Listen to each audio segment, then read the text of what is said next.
gentlemen also here, yeah.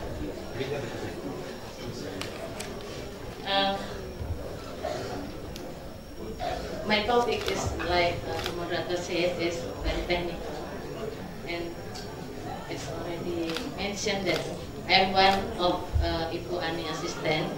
My daily work is in Jakarta, in division of Deputy Director Esmo. To assist Ibu Ani in division of cut leaf and flowers or farming. So my main task is guide the farmers. Over there is most of my our farmers. We guide them how to produce floriculture, especially in this topic is heliconia. How they could produce properly, so could meet the standard, international standard. Jadi bapak-bapak dan ibu sekalian, karena bersamaan dengan acara ini kita sudah membagikan buku SOP ya, SOP heliconia.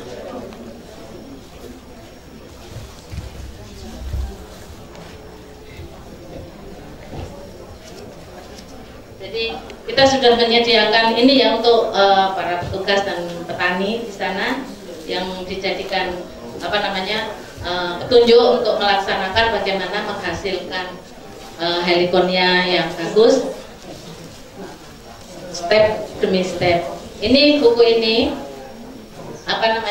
langkah-langkah di dalam buku ini supaya diterapkan, dan dari dinas seyogianya membuat ini kan masih bersifat nasional ya, artinya berlaku untuk beberapa daerah. Dan di sini khusus untuk daerah Bali, seyogianya dari provinsi atau dari kabupaten membuat turunan SOP ini yang lebih spesifik lagi yang dikerjakan di sini. Jadi jarak tanam, kalau mulai nanam itu pemilihan lokasinya gimana, jarak tanamnya bagaimana, dan terakhir yang penting itu pencatatannya. Jadi supaya heliconia yang kita hasilkan, kita tahu semua bisa menghasilkan heliconia ya, tapi heliconia yang mutunya bagus itu bagaimana? Jadi yang laku di pasaran dengan harga tinggi itu yang bagaimana? Ini nanti akan dijelaskan di buku ini. So I just will give the highlight for you because it's actually for the guide, we already provide the guidance to the farmers and staff with the district or provincial level how to produce the good heliconia product. So how to increase the production and productivity, how increase the quality, and how to maintain the environment also, to maintain good environment, and good also for the safety of the workers and the consumer because of the use of pesticide, yeah. And how to increase the competitiveness of the product itself. At the end, it could increase the farm income for the farmers. This guidance is already formed in a government regulation that just released about one. This is the food agriculture practices is already in government regulation, just released 1 year ago. And one of if the farmers is already applied all of this guidance, then they could register their farm. So I will explain to them first again. Jadi untuk para petani yang sudah menerapkan, sudah mengerti tentang GAP ya, sudah menerapkan SOP-nya, ini kan juga tadi dibagikan PET-labnya ya, bagaimana pelaksanaan di lapangnya ya, untuk SLGHP-nya, SLGHP ya, untuk pasca panennya. SLGHP-nya mungkin sudah duluan ya, sudah bukunya aja sudah habis. Jadi tentunya nanti kalau masih ada yang masih belum dapat, petaninya minta ke ini ya, petugas di dinasnya ya, itu pasti nyangkut di dinas ya. Itu pasti ada di sana untuk diperbanyak, karena ini pengalaman kemarin di Tabanan juga gitu. Ternyata sudah habis bukunya di kami, tapi petaninya masih banyak belum. Karena mungkin terbatas, mungkin perlu kita cetak lagi juga. Tapi dari kabupaten bisa memperbanyak lagi. Jadi bagi petani yang sudah menerapkan SOP ini, bisa meregister kebunnya. Artinya mendaftarkan ke dinas provinsi melalui dinas kabupaten. Ini syaratnya sudah melaksanakan ini ya, sudah melaksanakan SOP, tentunya sudah mengerti tentang SLPHT-nya, sudah melakukan pencatatannya. Ini ada form khusus di tingkat provinsi itu, apa-apa yang harus dipenuhi. Jadi setelah pendaftaran dilakukan ke provinsi ini melalui kabupaten ya, nanti kabupaten yang mendaftar ke provinsi yang melakukan penilaian administrasinya, dinilai apakah sudah memenuhi syarat-syarat itu. Terus kalau kurang dikembalikan, disuruh memenuhi. Kalau sudah dipenuhi, baru diadakan verifikasi ke lapangan. Nah, dari situ ada hal-hal yang wajib, yang sangat dianjurkan dan anjuran. Yang wajib ini mutlak harus dilaksanakan, kalau nggak dilaksanakan nggak lulus.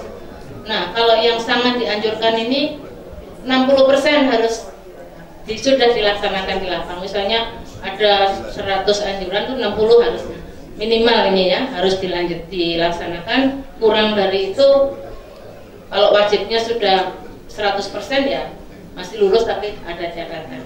Dan ada anjuran ini 40%-nya harus minimal 40% harus dilakukan. Jadi nanti tinggal ngitung saja, itu ada form sendiri, isinya itu apa-apa yang harus dilakukan di dalam budidaya Heliconia ini. Itu dihitung sama petugasnya, dicek satu persatu. Wajib ini mutlak 100%, yang sangat anjuran ini 60%, yang dianjurkan ini 40%.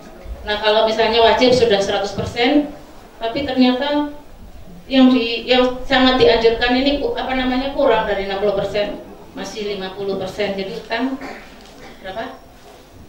10% kan? Yang 40% harus dilaksanakan, baru dikerjakan 30%, utang lagi 10%. Itu nanti si pelamar ini hanya akan dapat tanda register, tapi itu dengan catatan perbaikan dalam kurun waktu 3 bulan. Kalau ini tidak diperbaiki, ini nanti jadinya nggak lulus. Tapi kalau 3 bulan sudah diperbaiki, dilaporkan, nanti dicek lagi, sudah terpenuhi kriteria minimal, nanti akan mendapatkan tanda lulus itu dengan keterangan. Jadi kalau yang lulus dengan catatan itu cuma pendaftaran saja ya, tanpa keterangan. Jadi surat pendaftaran tanpa keterangan. Apa sih gunanya supaya diregistrasi ini? Kalau bagi yang sudah diregistrasi, tentu saja jaminan mutunya itu sudah ada di situ, karena prosesnya sudah diawasi.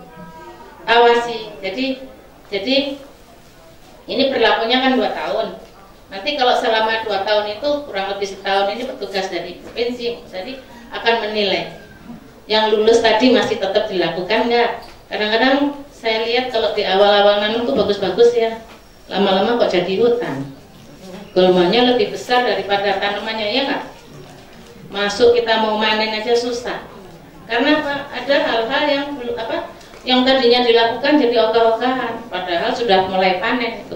Jadi ini dicek, surat register ini bisa nggak berlaku lagi kalau itu tidak dilaksanakan terus-menerus. Jadi ini nanti kalau misalnya bapak-bapak sudah bisa mendapatkan itu, insya Allah kalau mau ekspor mau ini akan lebih mudah, karena itu kalau sudah di era global nanti itu jadi persyaratan. Jadi mereka tentunya milih yang sudah ada jaminannya daripada beli kucing dalam dalam karung ya. Ini untung-untungan, kalau pas dapat yang rajin bagus barangnya, kalau enggak. Tapi kalau dengan melihat itunya saja kalau kita perlu barang banyak, saya pergi kemana tuh di lahan-lahan yang sudah ada tanda registrasinya. Jadi gitu ya, nanti ini kalau saya nggak menjelaskan secara detail teknisnya, ini bisa dibaca sendiri. Tapi ini saya pesan khusus untuk bapak-bapak petani ya. Kalau ada permasalahan nanti tolong dicatat, berikan ke Frida ya untuk kita kita identifikasi. Nanti kalau kita sudah istirahat, lagi istirahat atau makan, kita bisa melanjutkan diskusi kalau ada hal-hal yang masih perlu ditindaklanjuti ya, karena kita kumpul di sini nggak mungkin kita diskusi tanya jawab khusus masalah ini, tapi kita masih di sini bisa melanjutkan ini dalam forum yang lebih kecil kita ya, mungkin itu bapak-bapak ya.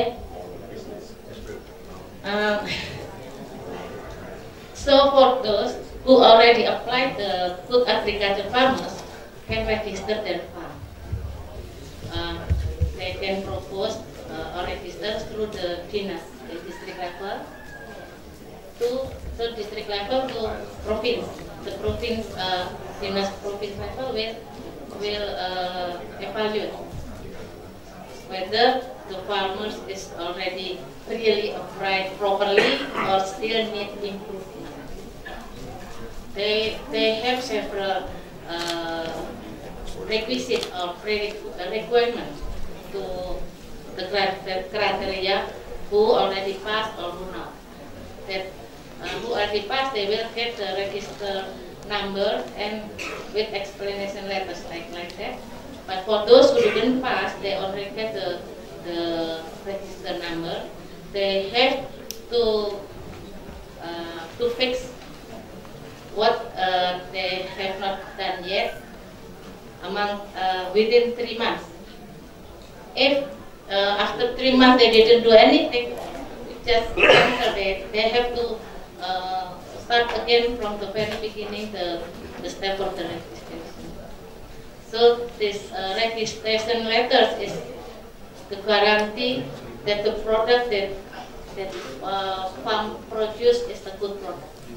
So for the buyers can easily pick which one that already have the register letters, can help the buyers to choose the one that produces the good quality. And so here the government try to help them how to produce the good product with the law of step that, as you know, that the farming condition here is very variative. You can find the advanced one, but you can find the starter one that still just know the plan. So they don't know how to plan properly. So I think that's the highlight that I just tell them, and later we will continue with the detailed one with them according to the necessity, because that's our job here. That's all, and I apologize for my limited. Thank you.